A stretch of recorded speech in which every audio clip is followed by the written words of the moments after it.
সবার সামনে তনুশ্রীর সামনে অরিত্রর মুখোশ খুলে দিয়ে উচিত শিক্ষা দিল আনন্দী। হ্যাঁ বন্ধুরা, এমনটাই দেখা যাবে। বিস্তারিত জানতে ভিডিওটিতে লাইক দিয়ে সম্পূর্ণ দেখতে থাকো। গল্পের শুরুতেই দেখা যায় আনন্দী সুমনাকে নিতে মেডিনিস্টের পিছনের গেট দিয়ে আসে।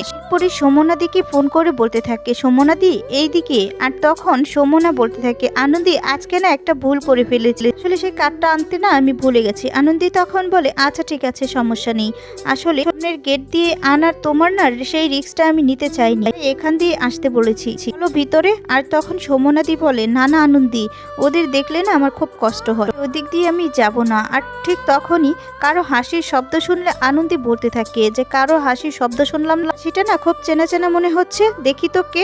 আনন্দী আর সুমনা সেখানে গিয়ে দেখতে পায় যে অরিত্র একটা নার্সের সাথে ঘনিষ্ঠ অবস্থায় খুব হাসাহাসি করছে। যা দেখে আনন্দী পুরো চমকে যায়। আর আনন্দী তখন বলতে থাকে, এত বড় সাহস ওনার, উনি এসব করছে এখানে?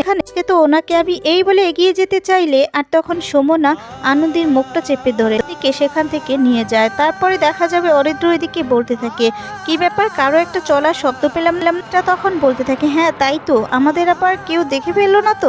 অরিত্র এগিয়ে এসে গাড়ির এদিক ওদিক দেখতে থাকে আর তখন বলে, না না, এদিকে তো কেউ নেই, মনে হচ্ছে ভুল শুনেছিলাম, চলো আমরা যা করছিলাম তাই করি। তারপরে দেখা যাবে নিয়ে আবার চলে যায় অরিত্র। আর তখন আনন্দী এসে বলতে থাকে, আমি ভাবতে পারছি না উনি এত নোংরা, এত খারাপ একটা মানুষ। না, ওনার মুখোশ তো আমি খুলে দিব। সুমনা বলতে থাকে, আনন্দী তুমি না একদম অবুঝের মতো করছো, এমনটা করছো বলো তো, কেন করছো? আর তখন আনন্দী বলে, বেশ করেছি, আমি যা করছি একদম ঠিক কাজ করেছি। এমনটা করবে সেটা আমরা সহ্য করে নেব? কখনো হবে না। এখনই আমি তনুশ্রীদিকে কল করব আর ভিডিও কলে সমস্ত কিছু দেখিয়ে দিব। বলে তনুশ্রীকে ফোন দিলে আনন্দী কিছু বলার আগেই সুমনা ফোনটা কেড়ে নেয়।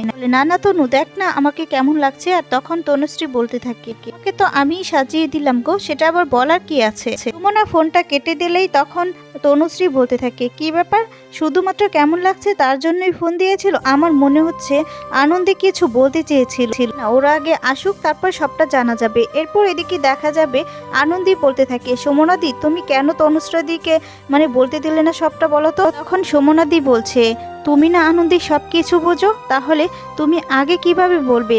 ও তনুশ্রীদি আগে কতটা জানে, কত কি জানে, সেটা তো আমাদেরকে আগে জানতে হবে। একটা পরিবার সবকিছু এভাবে সামলে নেওয়া যায় না আনন্দ, অনেক সময় অনেক কিছু সহ্য করে নিতে হয়। আর তখন এ কথা শুনে আনন্দী অবাক হয়ে যায়। আর আনন্দী তখন বলে, কি বলছো বলো তো, এই সমস্ত সহ্য করবো?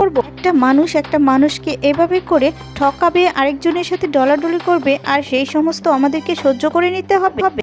না না, এগুলো আমি সহ্য করতে পারবো না, তো একটা বিহিত হতেই হবে। আর তখন সুমনাদি বলতে থাকে, আচ্ছা ঠিক আছে, সবটা দেখে শুনে তারপর নয় বলা যাবে, এখন প্লিজ তুমি কিছু বলো না। তখন আনন্দী বলে, আচ্ছা ঠিক আছে। বাড়ির ছেলেরা দেখছি এক একটা রত্ন, আমার না অবাক লাগে এই ছেলেগুলোকে দেখতে। মোনা বলতে থাকে, আচ্ছা ঠিক আছে। অন্যদিকে দেখা যাবে সব বাচ্চাদেরকে খাওয়াচ্ছে আনন্দী, কিছু বাচ্চা ক্রিকেট খেলছে। তখন আরেকটা নার্স এসে বলতে থাকে, এই তোমরা এসব কি করছো, কে এনে দিয়েছে তোমাদের ব্যাট বল?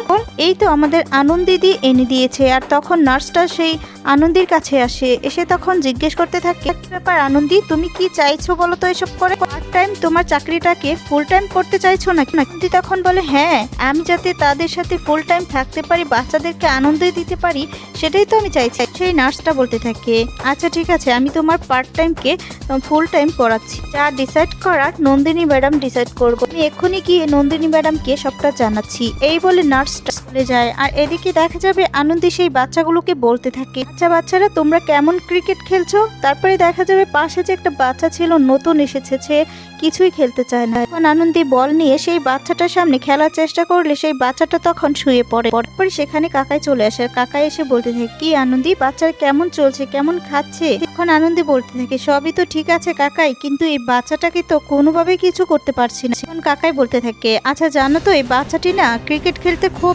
পছন্দ করে, খুব ভালো খেলে।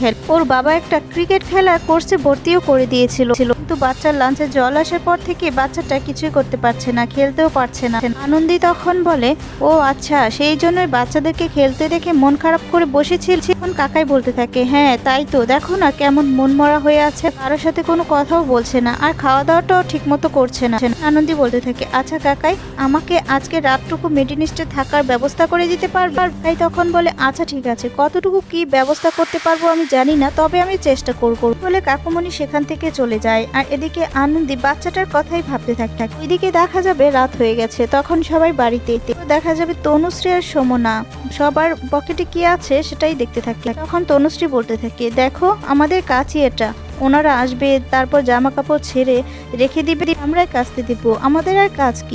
মোনা তখন বলতে থাকে, তাই তো। তারপরে দেখা যাবে তনুশ্রী পরের পকেট থেকে একটা রুমাল বের করে যেটার মধ্যে লিপস্টিকের দাগ ছিল, তা দেখে তনুশ্রী সাথে সাথে রুমালটা লুকিয়ে ফেলে। এদিকে দেখা যাবে আনন্দিত সবটা দেখতে পায় আর আনন্দি তখন বলতে থাকে, কি ব্যাপার তনুশ্রী দি, মনে হলো না যে একটা রুমাল লোকালো, রুমালে লিপস্টিক দাগ ছিল, ওই মেয়েটি তো লাল লিপস্টিকই পরা ছিল, আমাকে যেতে হবে। এই বলে আনন্দি এগিয়ে আসে, তনুশ্রীকে বলতে থাকে, কি ব্যাপার তনুশ্রী দি, কি লুকালে তুমি? তুমি পরের পকেট থেকে তুমি কিছু একটা নিয়ে টপ করে লুকিয়ে ফেললে, কি লুকালে তুমি?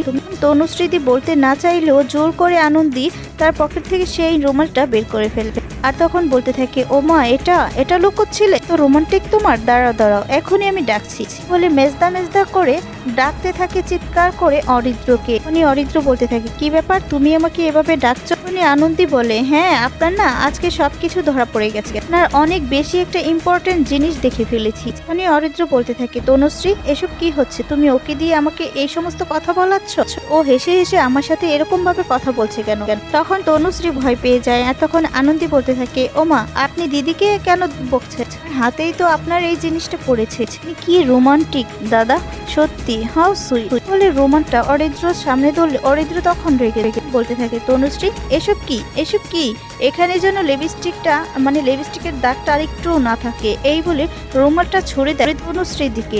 রেগে অরিত্র ওখান থেকে চলে যায়। এরপর দেখা যাবে তনুশ্রী সেই রুমালটা হাতে নিয়ে নেয় আর তখন তনুশ্রীর হাত থেকে আনন্দি আবার সেই রুমালটা কেড়ে নেয় আর কেড়ে নিয়ে বলতে থাকে, মুখে চাপা দিয়ে আর কতদিন এভাবে সহ্য করে যাবে বলো তো? সমনা বলতে থাকে, কি করব বলো তো, তুমি না আর এই সমস্ত নিয়ে আর কখনো কিছু বলো না। তখন আনন্দি বলে, কেন বলবো না বলো তো? তোমাদের কি বলেছিলাম যে কিছু না বলতে পারলে পোস্ট করবে, কেন করছো না? কেন সবকিছু সহ্য করছো? যত দিন যাবে এর পরিমাণ কিন্তু ততই বাড়বে, এখন এটা সামলাতে পারবে তো? আর তখন এ কথা শুনে সমনা বলতে থাকে, আচ্ছা আনন্দি তোমার কি মনে হয় আমরা কি এখনো জীবিত আছি? মেয়েদের সাথে এত কিছু ঘটে, এত অত্যাচার হয়, সেই মেয়েরা কি জীবিত থাকতে পারে? তা শুনে তনুশ্রী অবাক হয়ে যায়। তারপর রুমালটা হাতে নিয়ে নেয়, তারপর বলে, না এটা আমি কাচবো না, একদম কাচবো না, এর পাপ আমি কেন ধুয়ে মুছে দিব বলে তনুশ্রী রাগ দেখাতে থাকে। দেখে আনন্দি খুশি হয়ে যায়।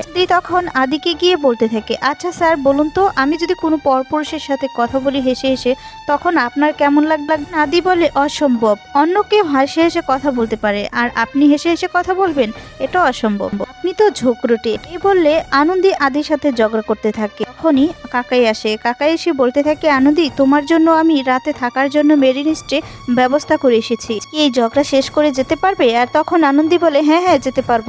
আনন্দি আদিকে এসে বলতে থাকে, স্যার আমি একটা বাচ্চাকে সুস্থ করার চ্যালেঞ্জ নিয়েছি যাচ্ছি, আর সব থেকে বড় কথা আপনি না আপনার বিছানায় একাই আজকে গড়াগড়ি করে ঘুমাতে পারবে। তখন এই কথা বলে আনন্দি চলে যায় বাচ্চাটার কাছে আর বাচ্চাটার কাছে এসে খেলায় মেতে ওঠে, বাচ্চাটাকে নিজের বন্ধুর মতো করে বাচ্চাটাকে খাওয়াতে থাকে। তা দেখে খুশি হয়ে যায় সবাই।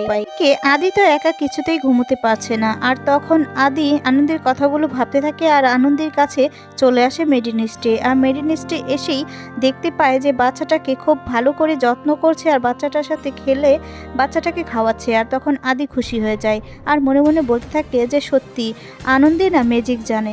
আনন্দি বাড়িতে গেলে হঠাৎ করে দেখা যাবে ওর দাদা ওর পিছনে। দাদা এসে বলতে থাকে, কি রে আনন্দি, রকেটকে মিস করছিস তাই না? রকেটের সাথে কথা বলবি নাকি, যোগাযোগ করবি নাকি? যোগাযোগ আমি করিয়ে দিব। আর তখনই আনন্দি বলতে থাকে, দাদা তুই কোনোদিনও পাল্টাবি না তাই না? ওর দাদা বলতে থাকে, আনন্দি কিছু টাকা আছে নাকি, দে না তোর ব্যাগে কি আছে? আনন্দি তখন বলতে থাকে ওর দাদাকে যে শোন দাদা, যা করেছিস অনেক ভালো করেছিস, আমার সামনে কখনো আসবি না, আর যদি আসিস তাহলে তোকে না পুলিশের হাতে তুলে দিব। এই বলে ওর দাদাকে তাড়িয়ে দিয়ে সেখান থেকে চলে। বন্ধুরা আজকের পর্বটি কেমন লেগেছে কমেন্টস করে জানিয়ে দেবে। ধন্যবাদ।